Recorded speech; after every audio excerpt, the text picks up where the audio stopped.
সুচি আর আমার ডিভোর্স নিশ্চয়ই হয়েছিল, কিন্তু আমরা ভালো বন্ধু ছিলাম আর আমাদের যোগাযোগও ছিল। আপনি আপনি দীনেশকে জিজ্ঞাসা করে নিন। দীনেশ স্যার আমি সুচির ভাই। ও ঠিকই বলছে স্যার, ডিভোর্সের পরেও ওর আর সুচির মধ্যে খুব ভালো সম্পর্ক ছিল, কখনো কোনো ঝামেলা হয়নি। আচ্ছা, তো আপনারা আপনারা কোথায় যাচ্ছিলেন বলুন তো? আমাদের মেয়ে রুহি বোর্ডিং স্কুল থেকে ফিরছিল। তাহলে এই সূচি কি গাড়িতে ওঠার পরেই ঘুমিয়ে পড়ে নাকি পরে? স্যার, ব্যাপারটা হলো আমাদের মধ্যে একটু আগে ঝগড়া হয়েছিল। আশুতোষ, রুহি স্কুল খুব ভালো, এই স্কুল চেঞ্জ করার কোনো দরকারই নেই। সুচি, এই স্কুলটার টাকা পয়সা খুব বেশি, আমি এর ফিসটা জোগাড় করতে পারবো না। কিন্তু আমি করতে পারি, আর আমি আমার মেয়ের এডুকেশনে কোনো কম্প্রোমাইজ করব সুচি, না। আমি তোমার থেকে টাকা নিতে পারবো না। কেন? ও, তোমার মেয়ে লিগো চলে আসে, তাই না? যে আমি তোমার থেকে বেশি ইনকাম করি।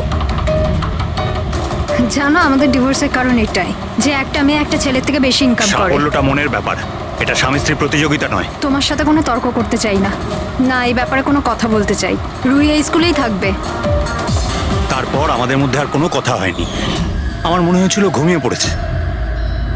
আচ্ছা, এই যখন ঝগড়া হচ্ছিল তখন গাড়ি কোথায় ছিল, মানে কোন এলাকায়?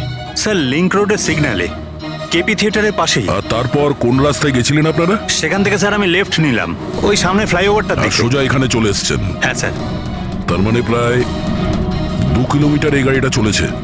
তার মানে 2 কিলোমিটারের মধ্যেই কোথাও গুলি চলেছে সুচির ওপরে। পঙ্কজ, একটা কাজ করো তো, কেপি থিয়েটার থেকে এইখানে 2 কিলোমিটার অবধি চেক করে দেখো তো, যদি কোথাও কিছু প্রমাণ পাওয়া যায়, মানে কোথাও কাচের টুকরো পড়েছে কিনা দেখে নিও, ঠিক আছে? আর হেঁটে যেও। 2 কিলোমিটার স্যার? হেঁটে যাও। গুলিটা অদ্ভুত অ্যাঙ্গেল থেকে লেগেছে, এই নিচে, মানে গুলিটা উপর থেকে নিচে এসেছে, মানে যে গুলি চালিয়েছে তার হাত উঁচু করতে হয়েছে ফায়ার করার সময়।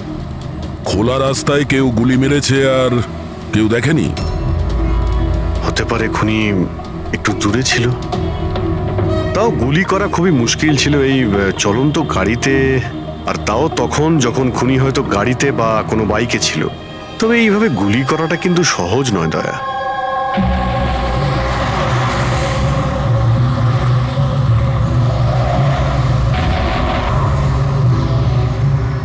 রাস্তায় কোথাও গাড়ি দাঁড় করিয়েছিলে তুমি? সিগন্যালে দাঁড়িয়েছিলাম একবার, ব্যাস, আর কোথাও নয়। যদি সিগনালেও কেউ গুলি চালায় কিংবা অন্য কোথা থেকেও যদি গুলি চালায়, তাহলে এম করার সময় তো টাইম লাগবে। তাহলে কেউ গুলি মারতে কাউকে দেখলো না কি করে? হ্যালো, হ্যাঁ স্যার, ঠিক আছে স্যার, আমরা পৌঁছাচ্ছি। কি হয়েছে? এসিপি স্যারের ফোন ছিল, আর একটা লাশ পাওয়া গেছে কামরি ব্রিজের নিচে।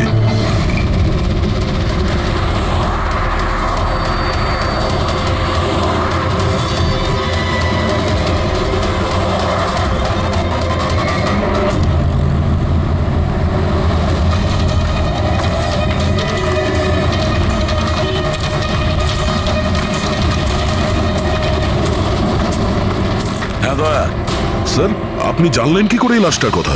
লোকাল পুলিশের কাছে আশেপাশের লোক কমপ্লেন জানিয়েছে। 2 ঘন্টা আগেই লাশ দেখেছে। মাথার পিছনে একটা চোট আছে আর পিঠের পিছনেও একটা গুলির চিহ্ন আছে। স্যার, একটা কথা মাথায় ঢুকছে না, কেউ একে এখানেই মেরেছে নাকি অন্য কোথাও মেরে এখানে নিয়ে এসেছে? দেখতে হবে ফেডরিক। স্যার, রাস্তায় একটা বাইক পাওয়া গেছে, আমার মনে হচ্ছে এই লোকটারই বাইক হবে।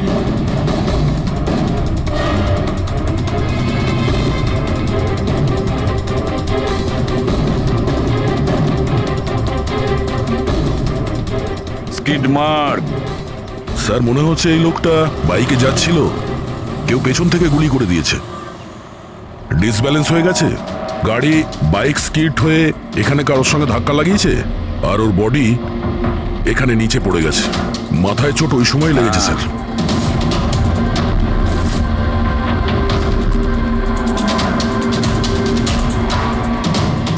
স্যার, কিছুতেই বুঝতে পারছি না এই লোকটা কে, এর কোনো রকম আইডেন্টিফিকেশন নেই। আমি মিসিং পার্সনস ব্যুরোতে জিজ্ঞেস করে দেখবো কি? ফেডরিক, এত তাড়াতাড়ি কেউ মিসিং পার্সনস ব্যুরোতে রিপোর্ট করে না। একটা কাজ করো, আরটিওতে গিয়ে এই বাইকের রেজিস্ট্রেশন চেক করো। ওখানেই সমস্ত ডিটেলস পাওয়া যাবে যে মালিক কে। ওই কেসটার ব্যাপারে কি হলো কিছু জানতে পারলে? না স্যার, খুব অদ্ভুত কেস। বুঝতে পারছি না গুলি কে চালিয়েছে আর কোথা থেকে। পুরো এলাকাটা খুঁজে দেখেছি স্যার, কিন্তু কিচ্ছু পাইনি। ট্রাফিক পুলিশরা কি বলছে?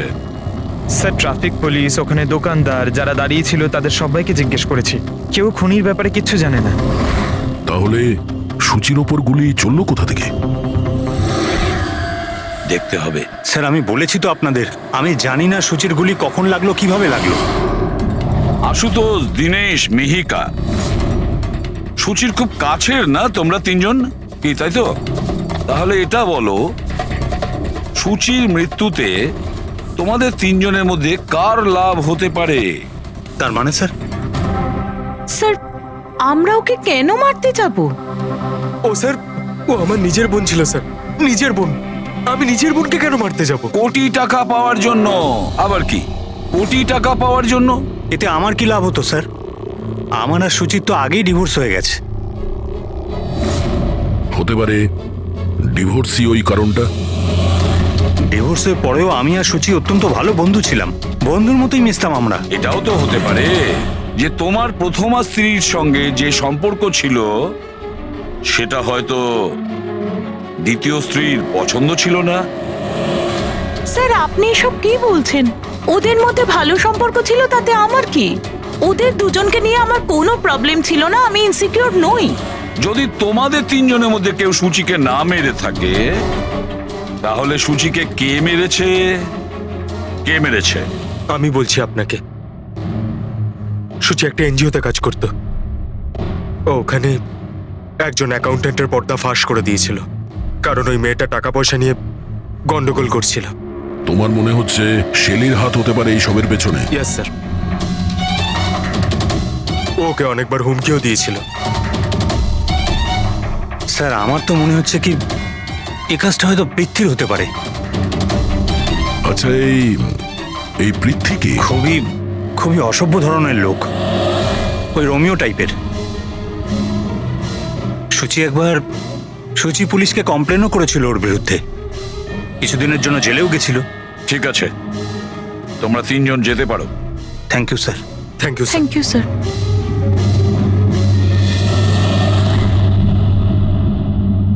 স্যার তিনজনকেই বিশ্বাস হচ্ছে না।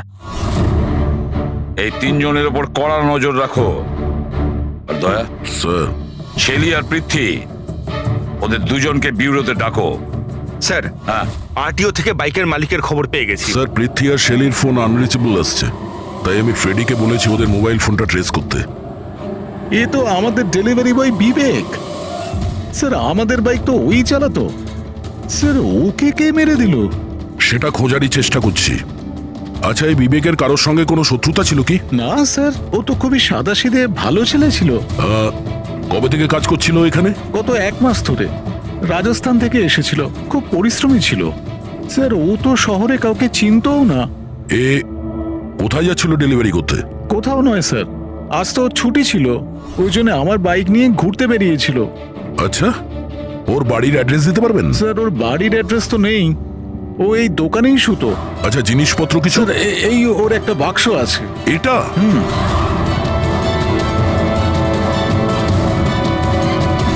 স্যার এই লোকটার বক্স আর সবকিছু চেক করলাম, তাতেই সার্কাসের প্যাম্পলেট ছাড়া কিছুই পেলাম না। হয় ও সার্কাস খুবই পছন্দ করত, না হলে নিজের ফ্রি টাইমে প্যাম্পলেট বানিয়ে টাকা রোজগার করত। এটা এমন একটা মার্ডার যাতে কোনো সাসপেক্টই নেই। আচ্ছা, বিবেকের মতো এই ধরনের গরিব লোকদের মেরে কার কি লাভ হতে পারে? সেটাই তো। আর ওদিকে সূচি, দ্বিতীয় মার্ডার, যারা সন্দেহের তালিকায় অগণিত, তাদের মধ্যে যে কেউ গাড়ির সামনে গিয়ে গুলি করে মারতে পারে সূচিকে। না বস, আই এম সরি বাট আমি তোমার সঙ্গে একমত হতে পারছি না। কোন কথা? সেটা এই যে কেউ একে পাশ থেকে গুলি করেছে। তার মানে? স্যার তার মানে এটা। আরে এটা তো রাইফেলের গুলি। হ্যাঁ স্যার, আর এই গুলিটা সূচির গলায় এই এদিকে এখানটা আটকে ছিল। গুলি রাইফেল থেকে চললে তো অনেক দূর থেকে চালানো হয়েছে। হ্যাঁ একদম ঠিক। দূর থেকেও আর উঁচু থেকেও। এইসব আমি বলছি। এই দেখো বস, 50 ডিগ্রি অ্যাঙ্গেল থেকে সুচিকে গুলি করা হয়েছে। গুলি এখান থেকে এসেছে, কারের কাঁচের জানলা ভেঙেছে আর গিয়ে এর গলায় লেগেছে। এই গুলি যে অ্যাঙ্গেল থেকে চলেছে ডক্টর, কত দূর থেকে চলেছে এই গুলিটা? এই ধরো 70 ফিট দূর থেকে। তার মানে কোনো উঁচু বিল্ডিং থেকে চালানো হয়েছে। সে তৈরি হয়ে বসেছিল বিল্ডিং এর ওপরে গুলি চালানোর জন্য। একটা কাজ করো, ওই এরিয়ার ম্যাপটা বের করো। গুলি গাড়ির বাঁদিক থেকে এসেছিল, আর বাঁদিকে প্রায় অনেকগুলো এরকম বিল্ডিং আর হাই রাইজ টাওয়ার আছে স্যার। যে জায়গায় ওদের দুজনে ঝগড়া হয়েছিল সেখান থেকে সুচির লাশ যেখানে পাওয়া গেছে, তার মধ্যে প্রায় 15 থেকে 20টা টাওয়ার আছে। এর মধ্যেই কোনো একটা বিল্ডিং থেকে গুলি চালানো হয়েছে।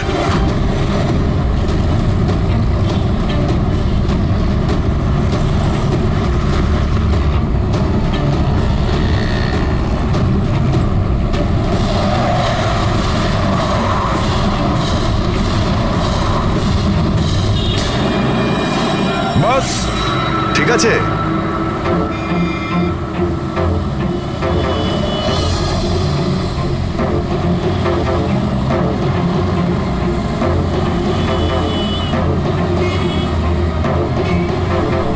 এই অভিজিৎ স্যারের হাতে ওটা কি?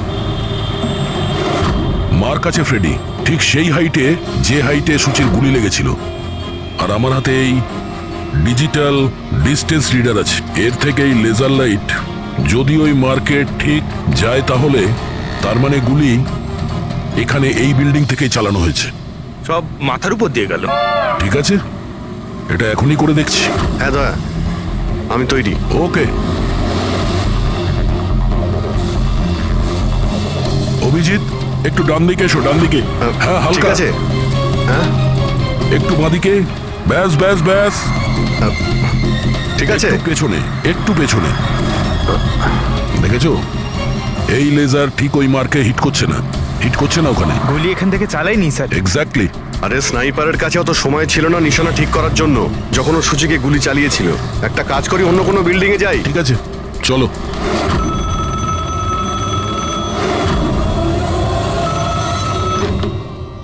হ্যালো।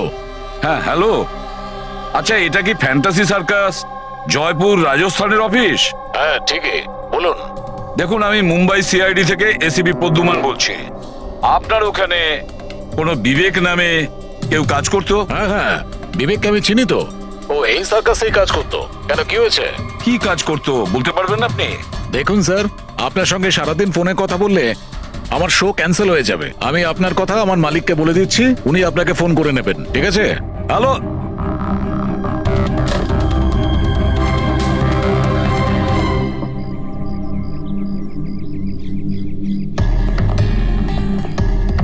অদ্ভুত স্যার, বিল্ডিং এ কোনো গাড়ি দেখলাম না। মনে হয় গুলি এখান থেকেই করা হয়েছিল। দেখছি। হ্যাঁ অভিজিৎ, রেডি আছো?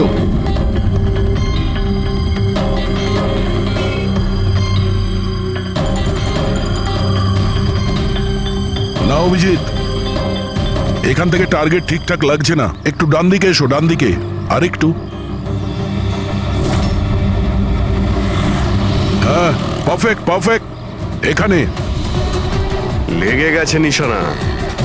তার মানে হলো সুচি এখানেই ছিল যখন ওর গুলি লাগে। পঙ্কজ, ফ্রেডি, একটু আশেপাশে দেখো ওই স্নাইপার কোনো প্রমাণ ফেলে গেছে কিনা। কিন্তু ভাই দয়া, এখানে তো কোনো স্পিড ব্রেকারও নেই।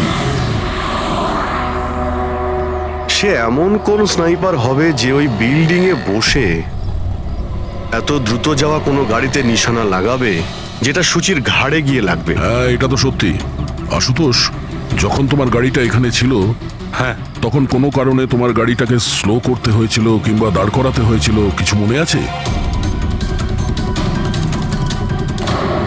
হ্যাঁ স্যার, আমি যখন ড্রাইভ করছিলাম তো গাড়ির সামনে একটা ভিখারি এসে গেছিল, আর আমায় ব্রেক করতে হয়েছিল। ভিখারি? হ্যাঁ, কি হলো? এইদিকে কিচ্ছু নেই স্যার। কিছু নেই? ওদিকেও কিছু নেই স্যার। ওই ভিখারি দেখতে কেমন ছিল?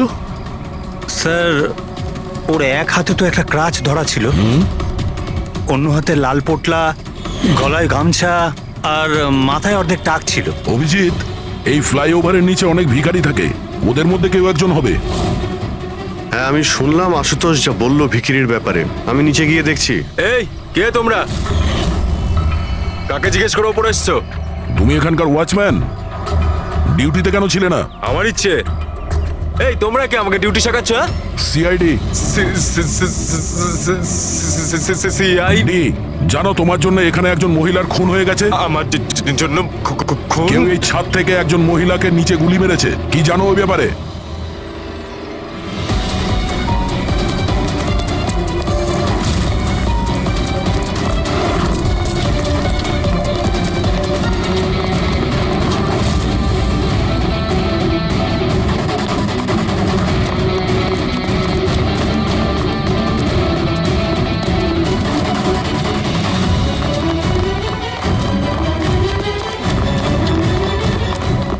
এই দাঁড়া বলছি। স্যার স্যার আমি কিছু করিনি স্যার। স্যার আমাকে ছেড়ে দিন স্যার, আমি কিছু করিনি। কিচ্ছু করিসনি তুই, চল। আমি ভয় পেয়ে গেছিলাম স্যার। কেন ভয় পেয়েছিলি? কি জানিস এই খুনের ব্যাপারে? স্যার আমি টাকা নিয়েছিলাম, কিন্তু এটা বলেনি যে ও কাউকে খুন করতে চলেছে স্যার। কে ছিল ওই লোকটা? আগে কোনোদিনও দেখিনি স্যার। ও বলেছিল যে ও বিল্ডিং এর ছাদে গিয়ে ওর গার্লফ্রেন্ডকে প্রপোজ করতে চায়। স্যার ও 2 ঘন্টার জন্য 15,000 টাকা দিয়েছিল স্যার। আমি তো এত টাকা এক মাসেও কামাইনি স্যার কোনোদিনও। স্যার ও হেলমেট পরেছিল আর চোখে চশমাও ছিল।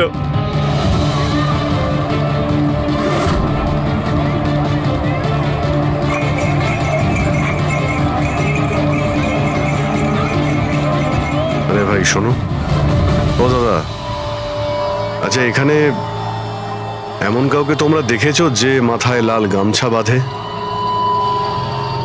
লাল রঙের একটা বোঁচকা আছে আর লাঠির সাহায্যে হাঁটেও? আরে দাদা শোনো, এমন কাউকে দেখেছো যে মাথায় লাল রঙের গামছা বাঁধে, লাল রঙের একটা বোঁচকাও রাখে আর খুঁড়িয়ে খুঁড়িয়ে হাঁটে? দেখোনি?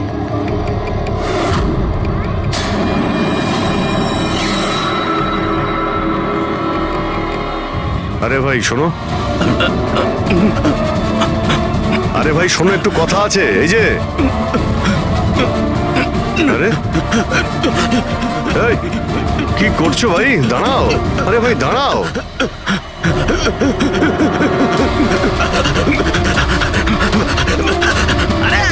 আমি কিছু করিনি, আমার কাছে কোনো টাকা পয়সা নেই, আমি কোনো কিছু চুরি করিনি, আমি একজন ভিখারি।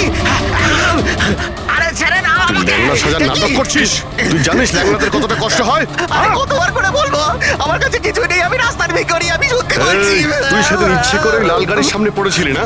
কোন লাল গাড়ি? আমি কোনো লাল গাড়ির সাথে আসিনি তো। স্যার এটা কি গুন্ডামি হচ্ছে? আপনি ওকে ছেড়ে দিন, এটা কিন্তু ঠিক হচ্ছে না, আমি বলে দিচ্ছি কিন্তু। সর। আমি সিআইডি থেকে। আরে কোথায় পালাচ্ছিস? ভদ্রভাবে বলে দে, না হলে আমি রেগে গেলে কিন্তু এর ফল খুবই খারাপ হবে। স্যার আপনি যদি সত্যি সিআইডির লোক হন, আমি সব বলছি। একটা লোক আমাকে টাকা দিয়েছিল এসব করার জন্য, আর ও বলেছিল যে যখনই একটা লাল গাড়ি আসবে তার সামনে পড়ে যেতে, তাই আমি করেছিলাম স্যার। তুই কি করে জানলি যে লাল গাড়ি কখন আসবে? ওই ছাদে একটা লোক দাঁড়িয়ে আমাকে ইশারা করছিল, ওই রকমই। ও যে ইশারা করবে আমি তখনই লাল গাড়ির সামনে উল্টে পড়ে যাব। প্ল্যান ছিল স্যার। জানিস একটা মহিলার খুন হয়ে গেছে তোর এই প্ল্যানের জন্য? সাহেব আমাকে ক্ষমা করে দিন, দেখুন আমি রাস্তার একজন ভিখারি। ঠিক আছে, তুই এটা বল ওই লোকটা দেখতে কেমন ছিল? ওই স্যার ও হেলমেট পরেছিল, মোটরসাইকেলে এসেছিল, আমি তো ওর মুখটা দেখতেই পাইনি। আরে ভাই কিছু তো দেখেছিলি, কিছু তো শুনেছিলি? ওর একটা ফোন এসেছিল, ফোনে বলছিল যে তাড়াতাড়ি দেখা করতে এসো, আর উত্তরে বললো যে আমি ওখানে পৌঁছচ্ছি। কোথায় কোথায় পৌঁছতে বলছিল, তোর মনে আছে কিছু? হ্যাঁ, মনে পড়েছে, ভান্ডুপ মিল। ভান্ডুপ মিল? ভান্ডুপ মিল? আচ্ছা ঠিক আছে, ঠিক আছে, ফিরে এসো, আমি স্যারকে ইনফর্ম করছি। Okay sir. হ্যাঁ অভিজিৎ ভান্ডব মিল থেকে ফিরে আসছে। ও বলছে যে মিল একদম ফাঁকা পড়ে আছে, কোনো প্রমাণই ওর হাতে পড়েনি। খুনি তো ওখান থেকেই পালিয়ে গেছে। হতে পারে অভিজিৎ পৌঁছানোর আগেই ওখান থেকে ও পালিয়ে গেছে। পঙ্কজ। হ্যাঁ স্যার। পঙ্কজ একটা কাজ করো, যখন সুচির গুলি লেগেছিল ঠিক ওই সময়ে ওই এরিয়াতে কতগুলো মোবাইল অ্যাক্টিভ ছিল খোঁজ নাও। স্নাইপারের ফোন ওদের মধ্যেই কারোর হবে। স্যার হ্যাঁ, হ্যাঁ পঙ্কজ, এটাও দেখো ওর মধ্যে কতজন লোক ভান্ডুপ মিলে গেছিল। স্যার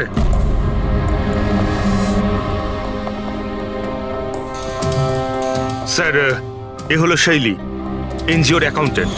সুচি একটা এনজিওতে কাজ করত। ও ওখানে একজন অ্যাকাউন্টেন্টের পর্দা ফাঁস করে দিয়েছিল। আর এ হলো পৃথ্বী, যার বিরুদ্ধে সুচি রিপোর্ট লিখিয়েছিল। সুচি পুলিশে কমপ্লেনও করেছিল ওর বিরুদ্ধে, কিছুদিনের জন্য জেলেও গেছিল। আপনারা কি করে ভাবলেন যে সুচির মৃত্যুর জন্য আমি দায়ী? হ্যাঁ স্যার, আমিও তো এমন কিছুই করিনি। আমি তো কারোর মার্ডার করিনি স্যার। শেলি, তোমার চাকরি চলে গেছিল সুচির জন্যে, আর তারপর থেকে তোমার এখনো পর্যন্ত কোনো চাকরি পাওইনি। ধার করে করে সংসারে খরচা চালাচ্ছ তুমি। হ্যাঁ, আর প্রীতি, 1 সপ্তাহ তুমি জেলে ছিলে, নিজের এরিয়াতে তোমার খুব বদনাম হয়েছে, তাই তো? তো তো কি হয়েছে? যদি আমার কোনো বদনামের ভয় থাকতো তাহলে বাড়ি বদলে নিতাম। কারণ মার্ডার করতে যাবোই বা কেন আমি? আর স্যার এমনটা নয় যে আমি কোথাও চাকরি পাচ্ছি না। বলতে পারেন আমি আমার মতো কোথাও চাকরি পাচ্ছি না, এই জন্য আমি কোথাও জয়েন করছি না। আপনাদের আশুতোষ আর তার নতুন স্ত্রী, তাকে এসব প্রশ্ন করা উচিত। ওদের জীবন সুখী নয়, কিন্তু সবাইকে দেখিয়ে বেড়ায়। আশুতোষ তো সুচির কাছে ফিরে যেতে চাইছে, হয়তো ও নতুন স্ত্রীকে নিয়ে খুশি নয়, তাই। আর স্যার সুচির না ওর ভাইয়ের সাথেও বনিবনা ছিল না, সব সময় না ফোনে ঝগড়া করতে থাকতো। আচ্ছা, আর কি ব্যাপার নিয়ে ঝগড়া হতো এদের দুই ভাই বোনের মধ্যে?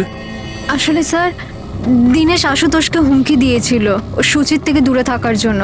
হয়তো সুচির এটা পছন্দ হয়নি।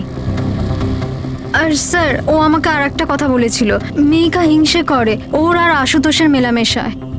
100% মনে হয় এদের মধ্যেই কেউ একজন ওকে মার্ডার করেছে। হ্যাঁ স্যার। আচ্ছা ঠিক আছে, যেতে পারো তোমরা দুজন, কিন্তু একটা কথা ভালো করে মনে রাখবে, যতক্ষণ না আমাদের ইনভেস্টিগেশন শেষ হচ্ছে তোমরা শহর ছেড়ে বাইরে যাবে না। এই কেসে কারোর কথার উপর ভরসাই করতে পারছি না স্যার, মনে হচ্ছে সবাই মিথ্যে কথা বলছে। হ্যাঁ, সে যেই হোক খুব বড় প্ল্যানিং করেছিল। প্রথমে ভিখারিকে টাকা দিয়েছে, একটা ওয়াচম্যানকে হায়ার করেছে, আর তারপরে স্নাইপারকে হায়ার করেছিল। আর ঠিক সময় আসতেই ও সুচিকে গুলি করে মারে। স্যার হ্যাঁ, স্যার যে সময় ওর ওপর গুলি চালানো হয়েছিল স্যার, তখন ব্রিজের আশেপাশে 2000 লোকের মোবাইল অ্যাক্টিভ ছিল। তাহলে ওই সময় কোন মোবাইল ফোন পান্ডু মিলের দিকে গিয়েছিল? একটা নাম্বার গিয়েছিল, কিন্তু সেটা প্রাইভেট নাম্বার, তাই ট্র্যাক করতে পারিনি। আর কি বলতে পারো এই নম্বরের ব্যাপারে? এটাই স্যার, ওটা মিল অব্দি গেছিল কিন্তু দাঁড়ায়নি, ওটা সোজা কামরি ব্রিজের দিকে চলে গেছিল, আর ওখান থেকে সিগন্যাল পাওয়া যাচ্ছিল না। কামরি ব্রিজ? স্যার বিবেকের লাশটাও তো আমরা ওখানেই পেয়েছি, এটা কোনো কোইন্সিডেন্ট হতে পারে না? রাজস্থানে বিবেকের বাড়িতে ফোন করি, ওর ব্যাপারে পুলিশ কি ইনফরমেশন জোগাড় করলো জানতে হবে। দয়া, এই বিবেকও তো খুনি হতে পারে। কেউ বিবেককে খুন করে দিয়েছে? একজন খুনির খুন? অনেক কিছুই হতে পারে ফেডরিক, এই কেসে অনেক কিছু হতে পারে।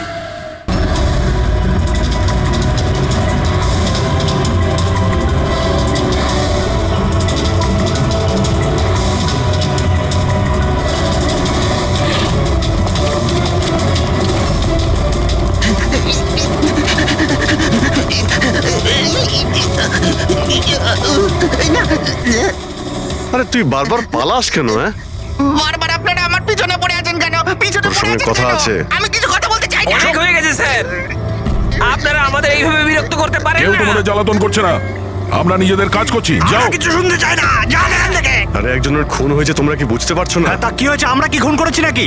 হ্যাঁ, আমরা গরিব মানুষ, ভিক্ষা করে খাই, তার মানে কি আপনারা আমাদের উপর দোষ দিয়ে দেবেন? হ্যাঁ, দেখুন না।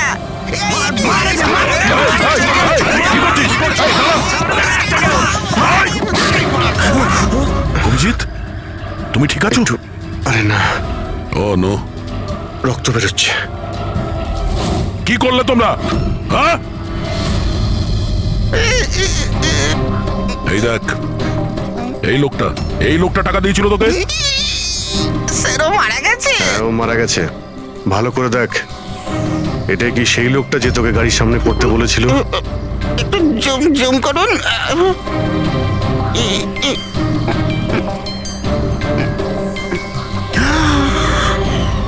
এমন ঘড়ি তো ও পড়েছিল। হতে পারে যে লোকটা একে টাকা দিয়েছে সেই প্রমাণটা লোপাট করার জন্য ওকেও মেরে দিয়েছে। চালায় বললাম আমি, ধরেছে তো চাকরি। হ্যাঁ পঙ্কজ, হ্যাঁ আচ্ছা, ও ঠিক আছে ঠিক আছে, ওকে ওকে, থ্যাংক ইউ। পঙ্কজের ফোন ছিল, বলছিল যে বিবেক রাজস্থানে কোনো সার্কাসে কাজ করত, নিশানাবাদ ছিল। 1 মাস আগে ও সার্কাসের চাকরি ছেড়ে দিয়েছিল। বলেছিল মুম্বাইতে একটা বড় চাকরি পেয়েছে ও। আর হ্যাঁ, যাওয়ার সময় ওই রাইফেলটা ওটাও চুরি করে নিয়ে গেছিল। রাইফেল চুরি করে এনেছিল? হয়তো সুচি সুপারি নিয়ে এখানে এসেছিল, আর দোকানে এই জন্য কাজ করতো যাতে ওকে কেউ সন্দেহ না করে। হ্যাঁ, আর এই পুরো ষড়যন্ত্রের যে মাস্টার মাইন্ড, সে নিশ্চয়ই রাজস্থানে গেছিল বিবেককে সুপারি দেওয়ার জন্য। কে হতে পারে এই মাস্টার মাইন্ড, যাকে চোখের সামনে দেখেও ধরতে পারছি না?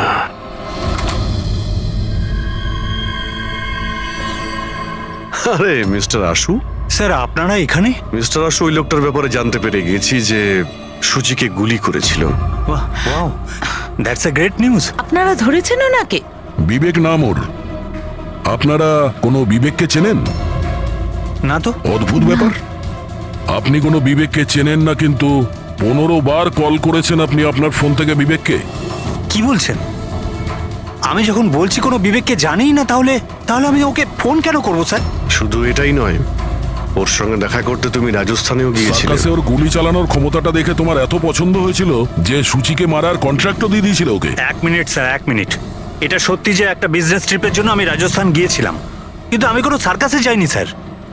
আর আমি যখন কোনো বিবেককে চিনি না, তো তাকে ফোন কেন করবো? তাহলে কি তোমার এই ফোন রেকর্ড মিথ্যে কথা বলছে? স্যার, এটা হতে পারে কি আমার ফোন থেকে অন্য কেউ ওকে ফোনটা করেছে আমার না থাকার সুযোগে।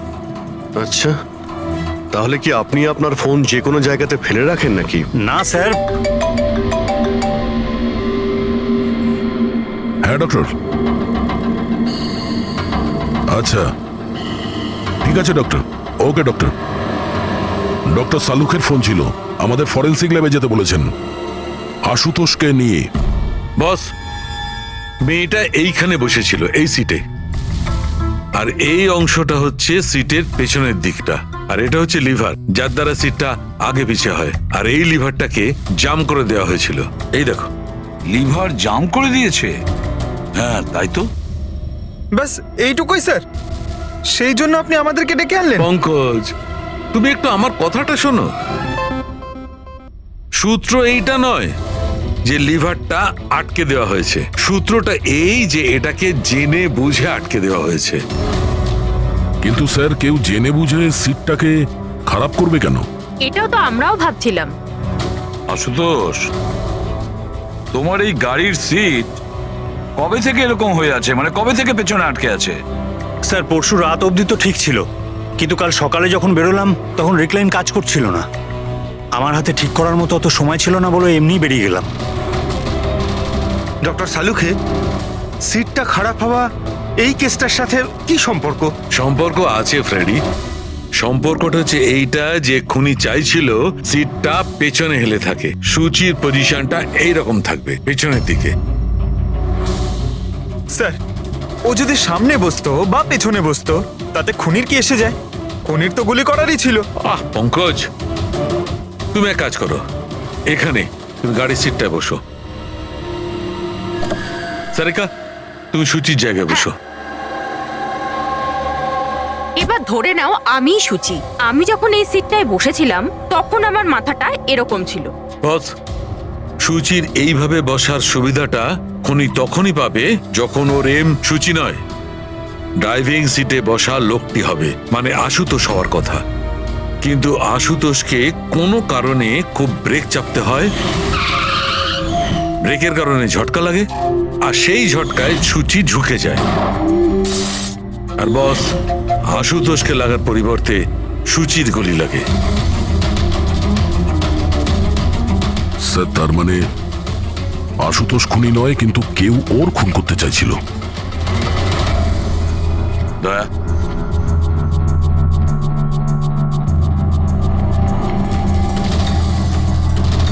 আশুতোষ, হ্যাঁ স্যার। তুমি একটা কথা বলো, তোমার কি কোনো শত্রু আছে? এমন কোনো শত্রু যে তোমাকে প্রাণে মেরে ফেলতে চায়? ভেবে চিনতে বলো, ভাবো। না স্যার, আমার কারোর সাথে কোনো শত্রুতা নেই। না আশুতোষ, কেউ তো নিশ্চয়ই হবে যে তোমাকে প্রাণে মেরে ফেলতে চায়, তোমার সিটের লিভারটা জাম করে দিয়েছে। না স্যার, এটা তো হতেই পারে না, কারণ এই গাড়িটার একটাই মাত্র চাবি, আর সেটা সবসময় আমার কাছেই থাকে। আমি তো কিছুই বুঝতে পারছি না আমি স্যার, যে এসব কি করে হলো। কোনো ব্যাপার নয় আশুতোষ, ও যেই হোক না কেন আমরা খোঁজার চেষ্টা করব যে কে তোমাকে মারার চেষ্টা করছে। ঠিক আছে, চলো যাই, চলে এসো। হ্যাঁ স্যার। স্যার স্যার আমরা আশুতোষকে ছেড়ে দিলাম কেন? খুনি যদি আবার ওর ওপর আক্রমণ করে তাহলে? দেখে যাও তুমি পঙ্কজ, এবার আমরা আশুতোষের প্রতিটা মুভমেন্ট ট্র্যাক করব, সব কথা আমরা শুনতে পাবো। স্যার, সেটা কিভাবে? দয়া যে ট্রান্সমিটার বাগ লাগিয়ে দিয়েছে।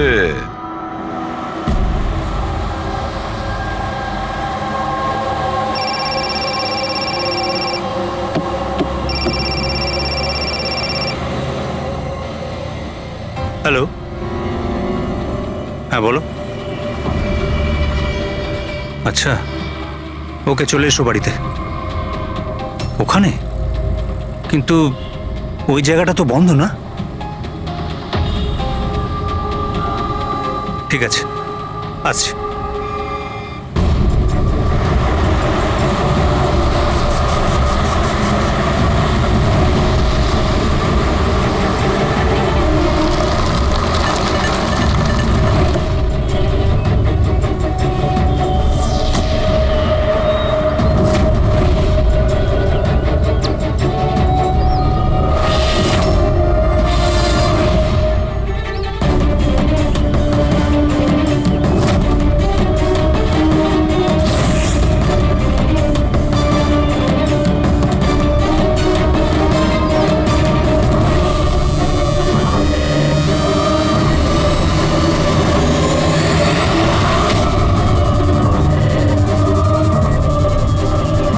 এটা কি করছো? গান? মাই গড, গুলির আওয়াজ পেলাম। দয়া, তাড়াতাড়ি চলো, আবার একটা যেন খুন না হয়। স্যার এই তো আমরা পৌঁছচ্ছি। স্যার, আমাদের যে এই সাসপেক্ট আছে, এক্ষুনি খবর পেলাম যে ও রাজস্থান গিয়েছিল আশুতোষকে ফলো করতে করতে। ও তো আশুতোষের খুব কাছের লোক ছিল।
দিনেশ, স্যার, আমি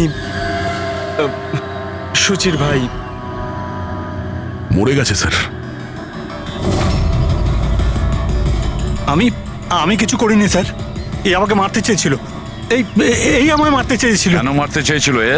স্যার, এর মনে হতো যে এর বোনের সর্বনাশের জন্য আমিই দায়ী। বিয়ের পর সুচি ডিপ্রেশনে চলে গেছিল, আর তাই ও নিজেই নিজেকে মারারও চেষ্টা করেছিল। আর এই সমস্ত আমি কিছুই জানতাম না স্যার, একদমই জানতাম না।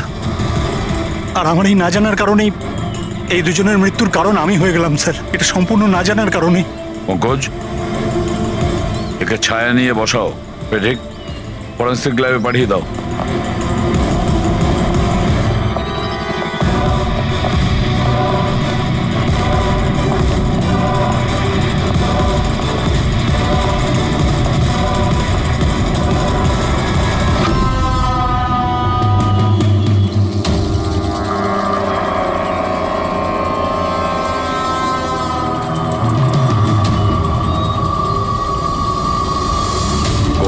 একটা নতুন টুইস্ট। আশুতোষ,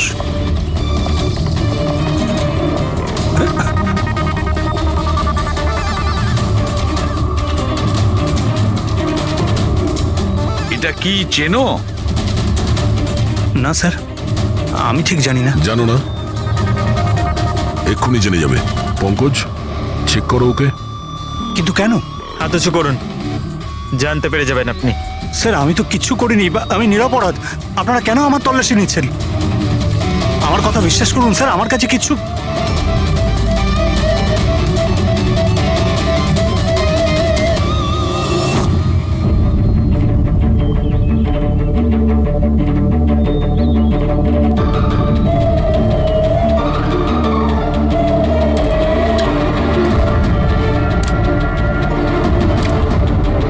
স্যার এই নিন ও, রাবার বুলেটস। আমি জানি না স্যার যে এর থেকে কি প্রমাণ হচ্ছে। কি প্রমাণ হয়? হ্যাঁ, তুমি এই বন্দুক দিয়ে দিনেশের খুন করেছো, আসল বুলেট দিয়ে। হ্যাঁ, তাহলে এই গানটা কি করে এলো তোমার কাছে? আর ওই নকল রাবার বুলেট, ওটা কি করে ফায়ার হলো আর কখন? স্যার, প্ল্যান আমিই করেছিলাম। A to Z পুরো প্ল্যান আমার। সুচির মৃত্যু, দিনেশের মৃত্যু, আর ওই প্ল্যানটাও এই জন্য যে আপনাদের মনে হয় যে সুচির মৃত্যুটা ভুল করে হয়েছে, কিন্তু আসল টার্গেট আমিই ছিলাম। আর আপনাদের সন্দেহ যাতে দিনেশের উপর যায়। কিন্তু সমস্ত প্ল্যানটা নষ্ট হয়ে গেল, সবকিছু জ্বলে গেল।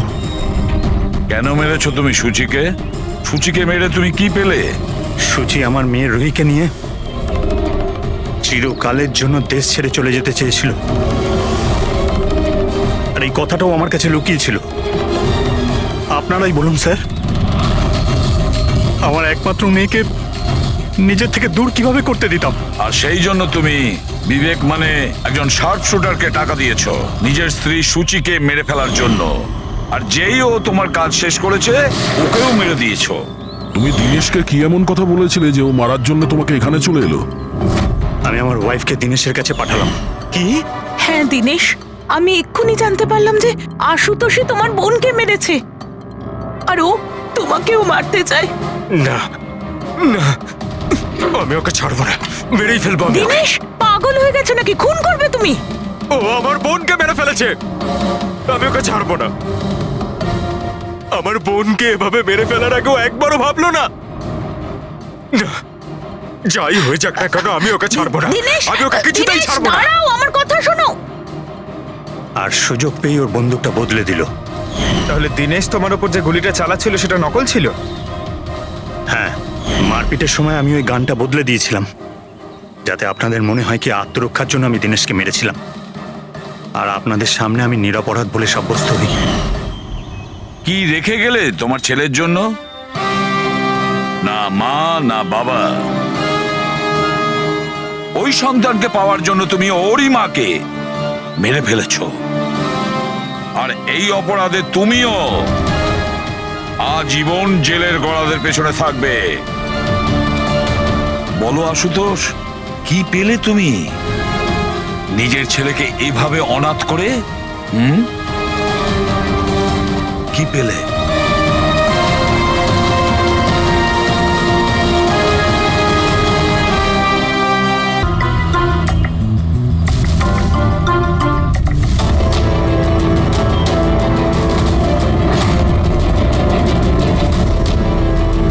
অনেক রক্ত বেরিয়েছে, মনে হচ্ছে গুলি অনেকক্ষণ আগে চলেছে।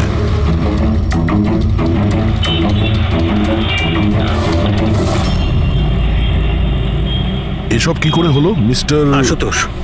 আচ্ছা, আর এনার নাম কি? ইনি আমার স্ত্রী সুচি, মানে বলতে চাইছি আমার ex wife Suchi. Ex wife? এসব কি করে হলো? জানি না স্যার, আমি কিছু জানতেই পারিনি। কিচ্ছু জানো না? তোমার এক্স ওয়াইফ তোমার পাশের সিটে বসেছিল, গুলি চললো, তুমি কিচ্ছু জানো না? এটা কি করে সম্ভব? আমার হাজবেন্ড কখনো মিথ্যে বলেন না। উনি যখন বলছেন উনি জানেন না, আই এম শিওর যে উনি কিছু জানেন না। আপনি আমি আমি মিহিকা, ওনার প্রেজেন্ট ওয়াইফ। মিস্টার আশুতোষ, যখন সুচির গুলি লাগে আর পিছনের কাঁচটা ভেঙে যায় তখন নিশ্চয়ই শব্দ হয়েছিল, আর আপনি আমাদের বলছেন আপনি কিছুই আসলে জানেন না। গাড়ির মধ্যে খুব জোরে মিউজিক সিস্টেম বাজছিল আর সুচি ঘুমিয়েছিল। আমি কিচ্ছু বুঝতে পারিনি। ওই লোকটা কিছু জিনিস বিক্রি করতে এসেছিল। ও যখন আমাকে বললো তখন আমি বুঝতে পারলাম কি সুচি। গাড়িতে মিউজিক চলছিল আর সূচি ঘুমিয়ে পড়েছিল। অদ্ভুত, প্রায়শই লোকেদের ঘুম একটু আওয়াজেই ভেঙে যায়, আর এত লাউড মিউজিকে সূচি ঘুমোচ্ছিল।